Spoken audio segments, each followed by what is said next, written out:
বিসমিল্লাহির রহমানির রহিম। এই গাছটা হইল একটা বিসির চারা। এই যে দেখেন একটা বিসির চারা। এই বিসির চারারে আজকে ভালো মানের জাত দিয়ে আমরা রূপান্তর করব। তো এই যে দেখেন এখানে একটা ব্যানানা ম্যাঙ্গোর ছাগল আনছি, আনিয়া এইটার সাথে এবলা জোড়া লাগাইয়া দিয়া দিব। দেখি কতটুকু পিছা করা যায়, আপনারা সাথে থাকেন। এই যে দেখেন কিভাবে সাউন্ডটা বসাই একটু দেখেন, ঠিক আছে?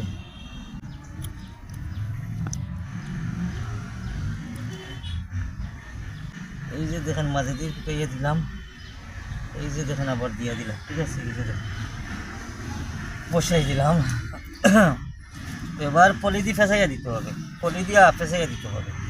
এই যে দেখেন পলি দিয়া ফেঁসাইয়া দিতে হবে টাইট করিয়া।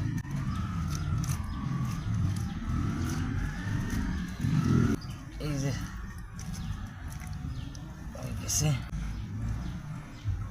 প্রিয় বন্ধুরা, এই যে হয়ে গেল, দিয়ে দিলাম।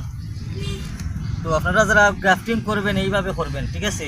এই যে আগাটা গুড়িয়া দিবেন, মানে যেটা পানি না ঢুকে, আর বানটা টাইট করে দিবেন যেটা পানি ভিতরে না ঢুকতে পারে। তো ভালো থাকেন, লাইক কমেন্ট করে পাশে থাকেন।